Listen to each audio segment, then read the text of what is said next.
Olá, caros alunos que estão ávidos por conhecimento e outros que querem simplesmente passar nesse curso e seguir a vida em frente, né? Nós vamos hoje derivar o método Hartree-Fock, tá? Ou pelo menos começar todo o processo disso, ok? Perdão. Bom, então voltando lá, o que a gente quer é achar o determinante de Slater que minimiza E0, tá? Ou seja, que vai me dar a menor energia para o estado fundamental. Então note que E0 é um funcional dos meus spins orbitais. Porque ψ0 são determinantes de Slater do meu spin, é um determinante de Slater dos meus spin orbitais. Ou então, se a gente pegar uma solução aproximada, né, eu posso escrever o meu φ como o meu E, como sendo um E de φ, que é uma solução tentativa. E aí fica φ estrela, H chapéu φ estrela. Né? Então o meu E aqui, ele é um funcional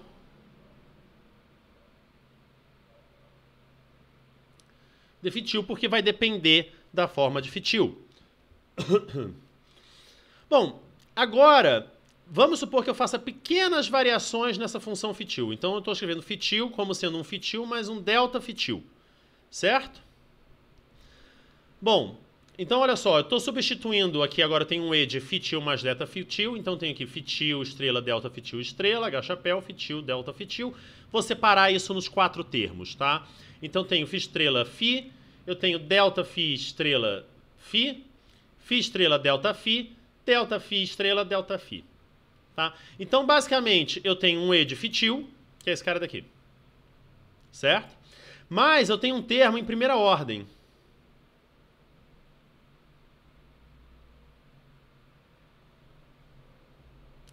O termo em segunda ordem, eu não vou nem me preocupar com a variação de delta. Tá? Então, quando eu falo que eu quero minimizar, tá, a minha energia, ou seja, eu quero o menor valor possível da energia, eu estou querendo isso daqui. Certo? Isso daqui, a derivada de E igual a zero, vai me dar um ponto estacionário que normalmente é um mínimo. Tá? Não vou provar que vai ser um mínimo, mas ele normalmente é um mínimo. A gente pode tratar o meu delta como um operador. Opa!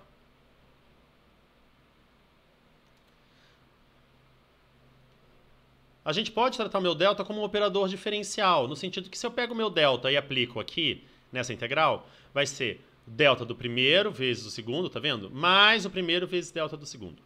Tá? Só para ficar mais fácil a situação. Tá? Eu não sei a forma de φ. Eu não sei qual é a cara de φ, essa minha função. Tá? Então o que eu vou fazer? Eu vou escrever φ como sendo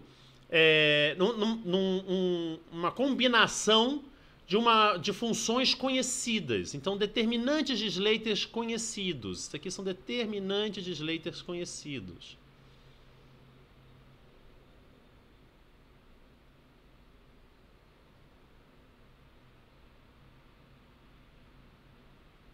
Ok?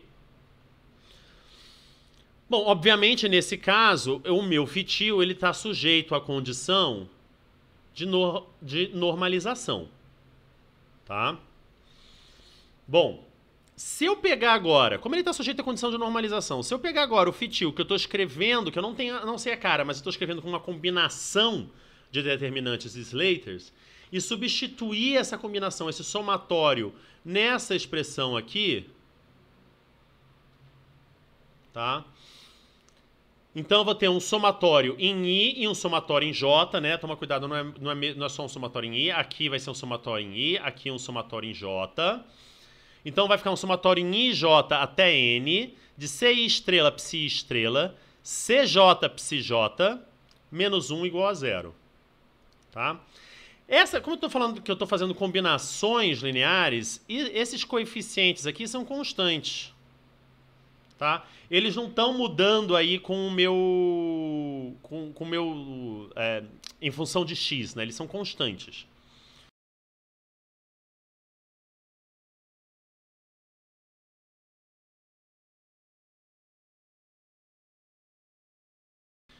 Então eu posso tirar eles da integral. Então fica um somatório em IJ de C estrela CJ, Psi estrela Psi J, menos 1 igual a 0.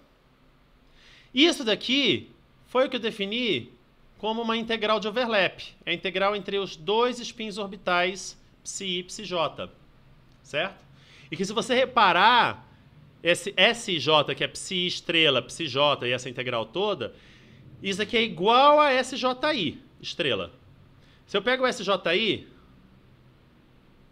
o que é? A integral de psj estrela, blá blá blá, psi de blá blá blá, certo? Se eu pego psji estrela, então eu tiro esse cara daqui e ponho estrela para cá. Então, ó, o SJI estrela é igual ao SJ. Essa é uma propriedade importante e a gente vai usar isso, quer dizer, vocês vão usar isso, então vocês têm que estar ligados, né, nesse tipo de situação. Tá? Então, note que isso daqui é uma restrição que eu estou impondo, tá, nos meus determinantes de Slater.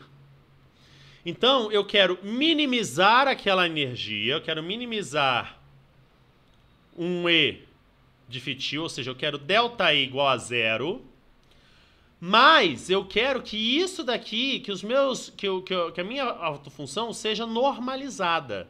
Então, eu estou impondo uma restrição sobre isso. Quando você quer otimizar um processo, minimizar uma função, dada uma restrição, a gente usa um método conhecido que é chamado de método de multiplicadores de Lagrange. Eu não sei se vocês já viram isso em física teórica, o método de física teórica, tá? Mas a gente usa esse chamado método de multiplicadores de Lagrange, onde a gente escreve, a gente inclui uma variável a mais. No caso, eu estou incluindo aqui esse E, que é o que eu estou chamando de multiplicador de Lagrange, tá? E aí eu defino a minha função de Lagrange,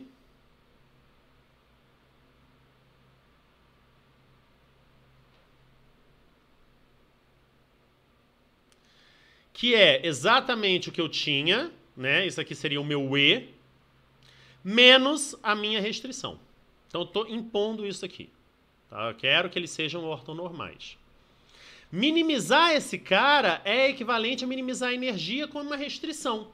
Então, se eu pegar e colocar delta de L igual a zero, do L fresco, né, da função de Lagrange igual a zero, significa que eu estou minimizando o E, mas eu estou impondo aqui a restrição de que meu fitil seja normalizado. Tá? Então, eu agora vou fazer o quê? Eu vou pegar a minha expressão da função de Lagrange em função de fitil e vou substituir aquele meu fitil como sendo um somatório em I de CI, psi, onde esse cara aqui são os meus determinantes de Lagrange, determinantes de Slater, perdão, bem conhecidos. Tá? Bom, se eu escrevo o meu fitil agora desse jeito e substituo aqui em cima, eu vou ter aqui, ó, um CI, né, tô tirando as constantes, um somatório em I, tô escrevendo esse cara aqui como sendo um somatório em I de CI, estrela, psi, estrela. Tô escrevendo esse cara como um somatório em CJ, psij. Então tá aqui, e tô tirando as constantes da integral e o somatório. Então vai ficar uma integral em psi estrela, H chapéu psij, tá? Menos E, que é meu multiplicador de Lagrange. Um somatório também de CI estrela CJ, porque eu fiz a mesma substituição aqui. S de J, que é a minha matriz de overlap. Tá? Uma integral de overlap, perdão. Então, ao fazer a minha variação, né, o meu ΔL igual a zero na função de Lagrange, tá? O que eu estou fazendo é, os meus psis são funções bem conhecidas, certo? Mas qual é a melhor escolha que eu tenho para eles? O que eu quero é o meu melhor fitil que vai minimizar E. Ou seja, qual é a melhor escolha dessa combinação de spin orbitais que minimize a minha energia? Então, a minha variação no ΔL é uma variação nos coeficientes CI. Tá? Então, quais são, quando eu faço aqui, quando eu quero minimizar, eu quero quais são os melhores coeficientes que me dão a menor energia possível. Então, ao fazer o ΔL igual a zero, eu estou atuando nisso, como estou atuando nos coeficientes. Então, olha só. Eu tenho dois coeficientes aqui, CI estrela e CJ, certo? Então, eu tenho delta de CI estrela, CJ, HIJ. CI estrela, delta de CJ, lembra que agora eu estou usando ele como um operador diferencial, né? Delta de CJ, HIJ, menos E, tá? Que vem daqui, ó. Menos E. Vou atuar aqui o delta. Delta de CI estrela, CJ, S de J, menos E, somatório em IJ de CI estrela, delta de CJ, SJ. Então, tem aí 4 termos. Derivada do primeiro vezes o segundo, mas a derivada do segundo vezes o primeiro. É isso que eu estou fazendo aqui, um operador diferencial. Certo? Mas olha só. Eu vou fazer um negócio agora aqui, tá? Que eu espero que fique claro para vocês. Porque eu estou fazendo uma somatória em IJ em todos esses termos. Somar em I, somar em J, gente, I e J são variáveis de soma. Então, eu posso simplesmente trocar do jeito que eu quiser. Então, eu vou trocar os coeficientes I e J no segundo e no quarto termo. Então, onde era I, vai passar a ser J, tá vendo? Onde era I, passou a ser J. Onde era I, passou a ser J. E a soma permanece igual. Agora, eu vou usar as seguintes propriedades, que eu quero que vocês se convençam nisso. Essa daqui eu já mostrei para vocês, ó. S de JI estrela é S de J. E H de JI estrela, essa integral aqui, tá? É H de J. Então, ao substituir isso aqui, nesses dois,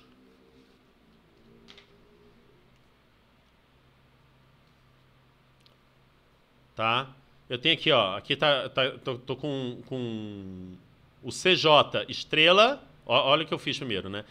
CJ estrela, virei CJ, delta de CI, coloquei o asterisco, H de JI, coloquei o asterisco e coloquei o asterisco aqui em cima, certo?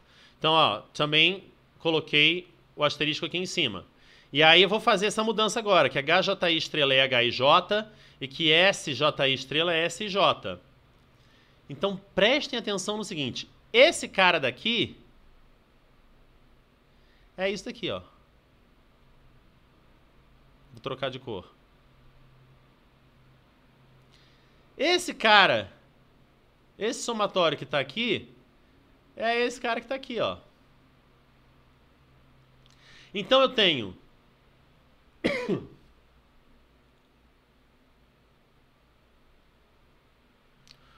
o termo mais o complexo conjugado dele. Um termo mais o complexo conjugado dele. Então, ao invés de reescrever tudo isso, eu vou colocar o delta CI estrela aqui, né, esse somatório em delta CI estrela em, como é que fala? Em evidência. Então, eu tenho um somatório em J de CJ, HIJ, que né, tá aqui. E tenho esse outro termo aqui, ó, E, S de J, CJ. Mais o complexo conjugado. Ou seja, aqui eu teria o equivalente a um somatório em I de delta de CI, né? E aí todo o outro termo aqui. E a soma desses dois vai dar igual a zero. Tá? Delta de CI estrela e delta de CI são independentes e arbitrários. Tá? Então, para garantir que a soma desses dois caras dá zero, necessariamente esse cara daqui tem que ser igual a zero. É o único jeito que eu garanto que essa variação aqui em delta de CI estrela e a variação em delta de CI sejam zero sempre, é se o cara que está ali no meio, onde você não tem essa variação, seja igual a zero. Porque eles são independentes, eles são arbitrários. Ou seja, eu estou impondo para vocês que o único jeito de ΔL ser igual a zero é se o somatório em J de HIJ, CJ menos E, SIJ, CJ seja zero. Tá? E isso aqui são todos números, então eu posso ficar mudando, né? Por que eu escrevi dessa forma? Porque, olha só, se eu escrevo todo esse cara como matrizes, né? O HIJ é um elemento de uma matriz, o CJ é um elemento de uma matriz, né? O SJ é elemento de uma matriz. Então, escrevendo todo mundo na forma de matrizes, assim, eu tenho que essa equação aqui com esse somatório em J igual a zero é equivalente a escrever HC menos ESC igual a 0 ou HC, deixa eu escrever aqui, né? HC igual a ESC, onde H é uma matriz dada, né? H11 seria a integral, né, de psi1, H chapéu psi1, certo? Esse H11. S11 é a integral de psi1 estrela psi1. E C são aqueles coeficientes, é uma matriz coluna dos coeficientes. Tá? Então, notem que eu cheguei numa equação que é uma equação matricial ao tentar minimizar isso. Mas eu escrevi Fitil como uma combinação de determinantes de Slater. Vou pensar, antes de voltar nisso daqui, de alguma forma, tá? Eu vou pensar em um único determinante de Slater. Como é que eu resolvo esse problema com um único determinante de Slater? Tá? Então, vou pegar aqui ó, um psi0, que é Q1, Q2, aqui eu tenho os meus spins orbitais, né?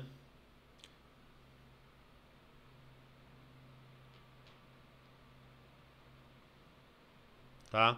Então agora eu estou pensando no meu E0 como um funcional dos meus spins orbitais com um vínculo de ortonormalidade.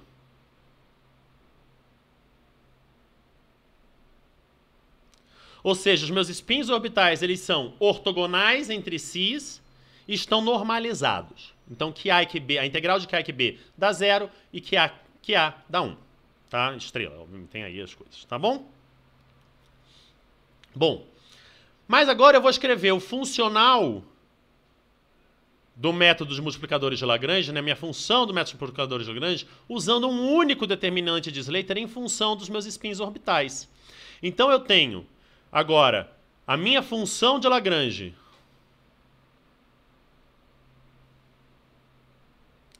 agora eu estou falando de um único, opa, Lagrange, de um único determinante de Slater, tá? Então eu tenho o meu E0, que é a função dos meus spins orbitais, e aqui eu tenho um conjunto agora de multiplicadores de Lagrange.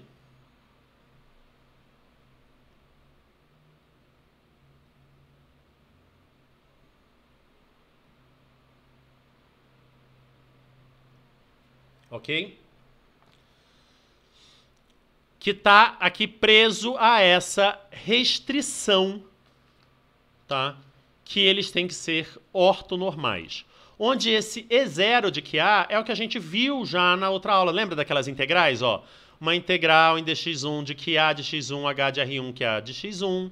1/2 do termo de Coulomb e o termo de troca. Tá? Agora, a energia é real. Então, a função de Lagrange ela deve ser real. Então, se eu pego o complexo conjugado da minha função de Lagrange, tem que dar exatamente o mesmo, tem que dar exatamente a função de Lagrange.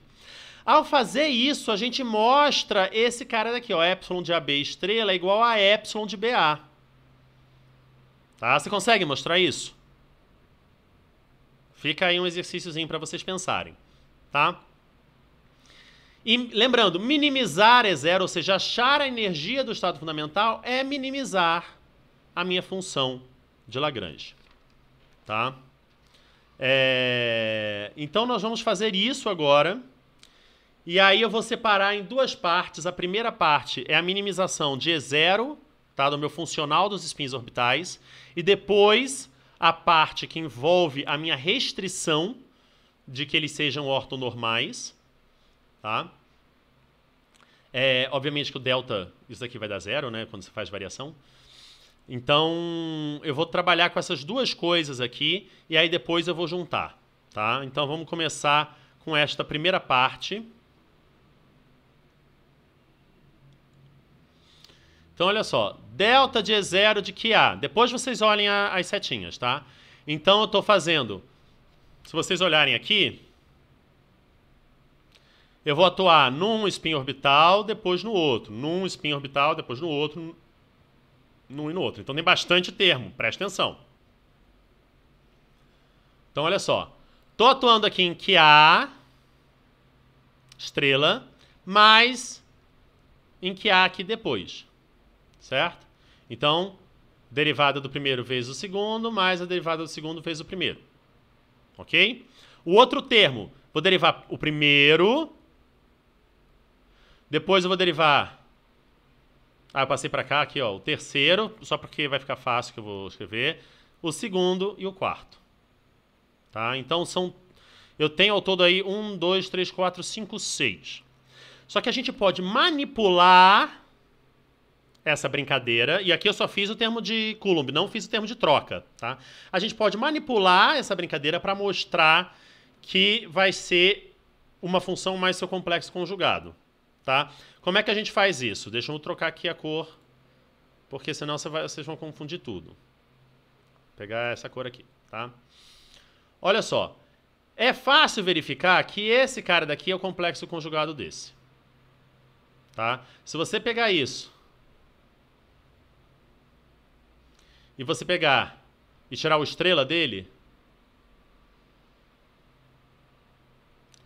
eu vou ter que A de x1, o estrela de H é ele mesmo, né? H de R1, delta de QA estrela de x1. Gente, eles são um complexo conjugado do outro, tá bom? A mesma coisa aqui, ó. Se você olhar esses dois termos, se você pegar o complexo conjugado, se você pegar o estrela desse, você vai ver que esse cara daqui é o complexo conjugado desse. E que esse cara daqui é o complexo conjugado desse. Além disso, olha só, se eu trocar aqui x1 e x2, nessa expressão aqui, eu tenho que A de x2, delta que B de x1. Que A de x2, delta que B de x1, certo? Aqui também, ó. Bom, esse aqui já é o complexo conjugado desse e vou trocar aqui. Aí você fala, bom, esses não são... Tá, eu coloquei aqui iguais, eles não são exatamente iguais porque tá faltando uma outra coisa. Eu tenho que trocar aqui B por A. B, A, B, A. Ah, professor, você pode fazer isso? Posso, porque A e B são índices de um somatório, x1 e x2 são variáveis de uma integração. Então eu tenho que fazer x1 e x2 e A e B.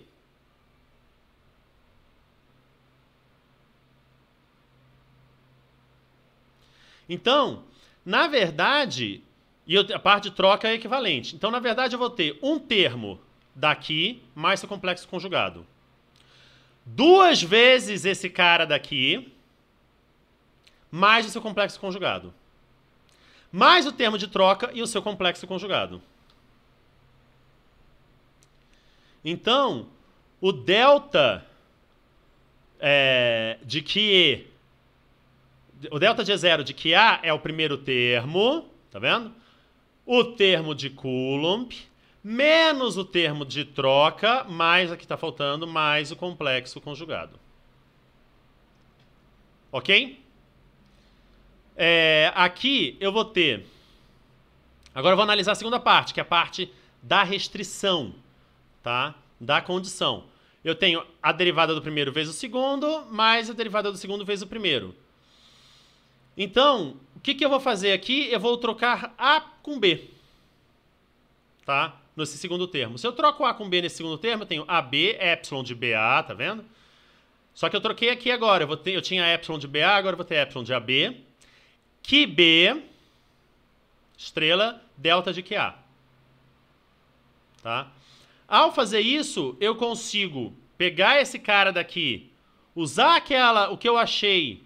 que epsilon de AB é igual a epsilon de BA estrela, que eu achei ao impor que a minha função de Lagrange ela é real, e aí eu escrevo isso desse jeito aqui e tenho de novo que esse cara é o complexo conjugado do outro. Tá? Ao fazer isso, eu consigo escrever essa expressão aqui para o ΔL, que tem o primeiro termo, o termo de Coulomb e o termo de troca, a restrição mais complexo conjugado, e eu vou impor que esse cara daqui é igual a zero. Ok? Então, é isso daqui que eu tenho que resolver. Simples, né? Uma coisa simples. Parece complicado, mas não é tanto, tá? Então eu vou pegar aqui o meu operador de Coulomb, que a gente definiu na aula passada, e o meu operador de troca. Vou reescrever essa minha expressão para a função de Lagrange. Então agora eu tenho, ó, coloquei em evidência um somatório A integral em dx1, tá? Para delta de QA estrela de x1. Tenho esse termo aqui em R1, tá? Esse termo aqui desse somatório em B e esse somatório em B, mais complexo conjugado igual a zero. E aí, de novo, eu vou usar que a variação de delta de QA estrela e delta de QA, elas são independentes e arbitrárias. Se essa variação é independente e arbitrária, para isso aqui dar sempre zero, significa que esse termo aqui no colchetes tem que dar zero. E para esse termo no colchete tem que dar zero, significa que o H de R1 mais um somatório em QB de JB de x1 menos KB de x1 que de A tem que ser igual a esse cara daqui. E aí eu defino esse manezão aqui como o meu operador de Fock, tá? Tá aqui embaixo, aplicado na partícula I, que é o meu H chapéu mais o meu potencial de Fock, vocês lembram que eu defini isso? E aí eu chego que F chapéu de QA é igual a um somatório em B de epsilon de BA que B. Só que isso aqui não é uma equação de autovalores e autovetores como a gente está acostumado, né? O que a gente faz então com isso? A gente vai querer agora achar, né, a equação canônica de Hartree-Fock. Eu quero transformar isso daqui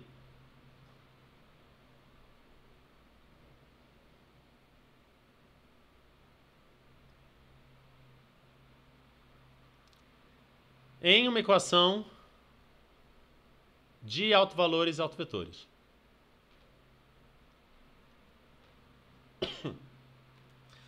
Ou seja, eu quero passar aí disso daqui para isso daqui, que são as equações conhecidas como equações canônicas de Hartree-Fock. Tá? Eu vou fazer isso através de uma transformação unitária, tá? Ou seja, eu vou transformar os meus spins orbitais que eu tinha e achar um outro conjunto de spins orbitais que eu vou chamar de linha. Então, meu QA' vai ser um somatório em B de QB U de BA, onde U é uma matriz que vai definir a minha transformação unitária. E quando eu falo transformação unitária, eu falo que U daga é igual a U daga U, que é igual à minha matriz identidade. Tá? Então, se eu pegar qualquer matriz que tenha essa propriedade aqui, eu chamo ela de matriz unitária, e eu vou mostrar que usando uma transformação unitária, basicamente fazendo uma rotação na minha base, por exemplo, tá? Eu vou conseguir sair dessa equação não usual para uma equação canônica de Hartree-Fock. Ok? Então, vou definir aqui minha matriz quadrada A, tá? Que é uma matriz 2 spin orbitais, de forma que meu psi0 é n fatorial elevado a menos 1 meio, então, né, aquele nosso famoso 1 sobre raiz de n fatorial, e o determinante da minha matriz A. Certo? O meu A', portanto, ele vai ser nada mais, nada menos do que o meu A, minha matriz A, vezes o U. Então, esse daqui vezes isso daqui vai me dar o meu Q1'. Esse daqui vezes esse daqui vai me dar o meu Q2'. Entenderam a ideia, né? Pegaram como é que é, tá? Então, tudo que eu preciso é trabalhar, achar a matriz U, cuja conjugada transposta, né? O daga e o daga U igual o daga, que é igual a minha matriz identidade. Tá?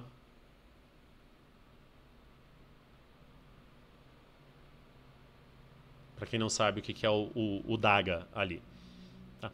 Mas vamos lembrar lá de álgebra linear que vocês aprenderam o seguinte: se eu pego o determinante de um produto de matrizes, é igual ao determinante de uma matriz vezes determinante da outra matriz. Então, determinante de A', tá, que vai me dar o meu psi', né, esquece agora o fator de normalização, tá, que já tem aqui no meu psi0.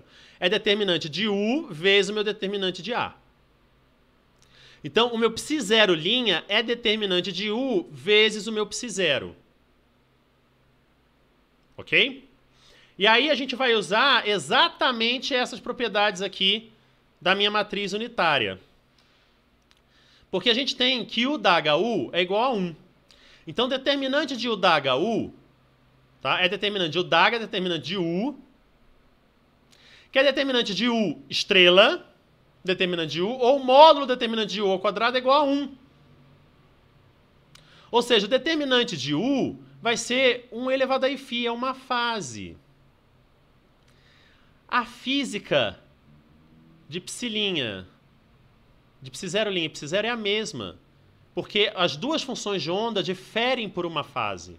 Que quando você tira o módulo ao quadrado, essa fase some.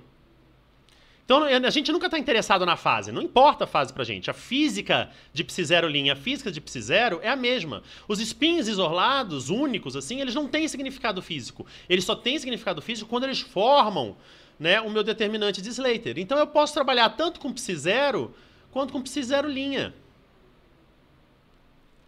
Então, se você preferir, o que eu estou querendo dizer para você é o seguinte: qualquer valor esperado, de qualquer grandeza, é invariante por transformação unitária. Certo? Pensa que você vai ter sempre um psi0',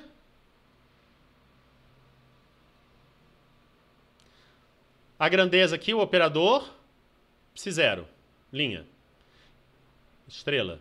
Então, como eles estão... E isso daqui, eu tenho, por exemplo, um psi0 elevado a φ, menos i, né? Estrela, menos φ, operador, psi0 elevado a mais φ. Então, essa fase aqui não vai importar de nada. O valor esperado é invariante para uma transformação unitária. E se o valor esperado é invariante para uma transformação unitária, a física para psi0 e a física para psi0' é a mesma, que é o que importa para a gente, é o que a gente vai medir. Então, tanto faz se eu estou trabalhando com psi0 ou se eu estou trabalhando com psi0'. Tá? Inclusive, se vocês olharem o que a gente pode brincar aqui, por exemplo, pegar os nossos operadores que a gente tinha, né? O operador de troca, tá? Um somatório em A de JA' de 1. Então, vou colocar aqui, ó, que se A, linha, estrela, R12 é menos 1, que se A, certo? Meu operador de Coulomb. Só que em função dos linhas. Vou substituir o que a gente tinha para se A, linha. Ou seja, vou pegar esse daqui, ó. Somatório em B de que se B de UBA. Então, estou fazendo somatório em B de que se B de UBA, né, estrela, e um somatório em C, você não pode usar o mesmo negócio, né? De que se C ou CA. Tá? Então, olha só, eu vou tirar o somatório em B e em C para aqui, porque eu posso simplesmente trocar quem eu vou somar primeiro. Tá? Então, somatório em B e C. Vou pegar aqui, ó, escrever isso como um somatório em A de UBA e UCA, porque esses caras aqui agora não estão dependendo do somatório em A. Tá? Esses caras aqui estão no meu somatório de B e C, mas eu separei aqui o meu somatório de A. Então, isso aqui é o produto entre essas duas matrizes. Certo? E como o produto entre essas duas matrizes, eu posso pensar, né? O BA, o CA, eu posso pensar nesse cara daqui, não escrevi da melhor forma, né? Mas tudo bem.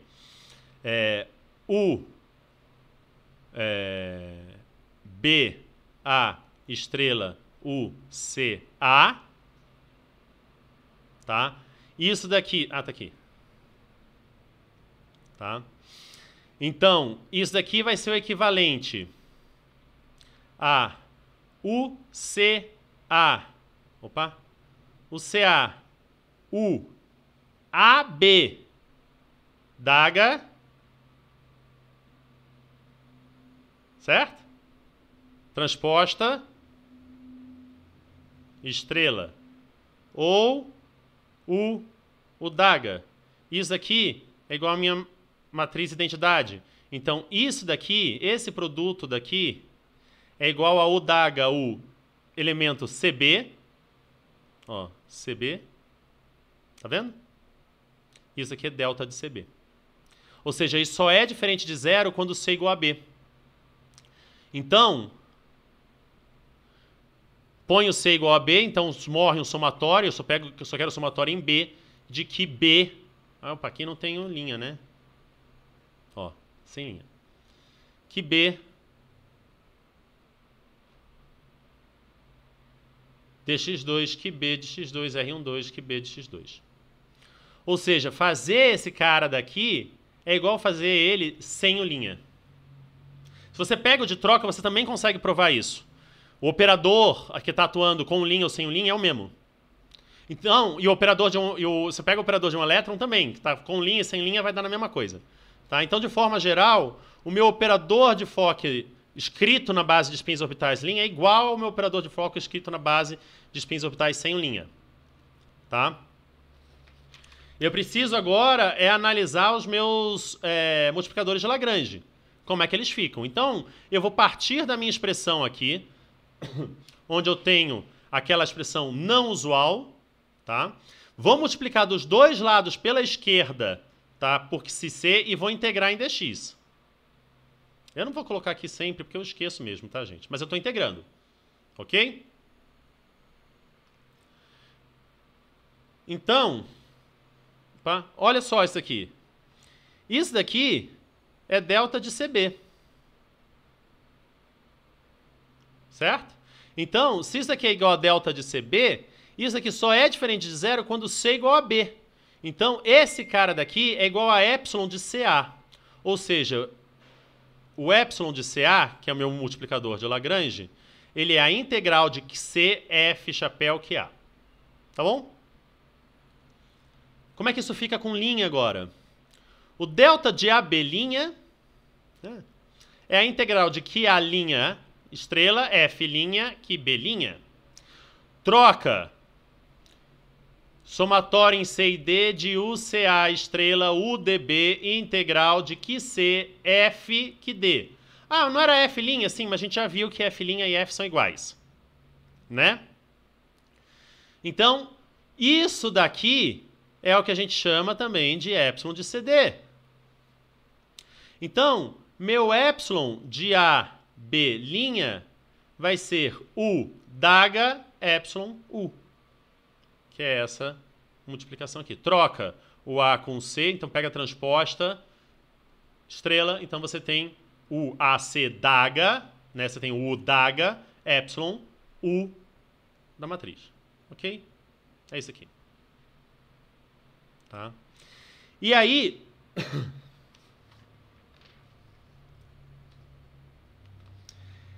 Ao escrever o meu epsilon linha assim como U da HU, porque isso aqui é uma transformação unitária, esse cara daqui é diagonal.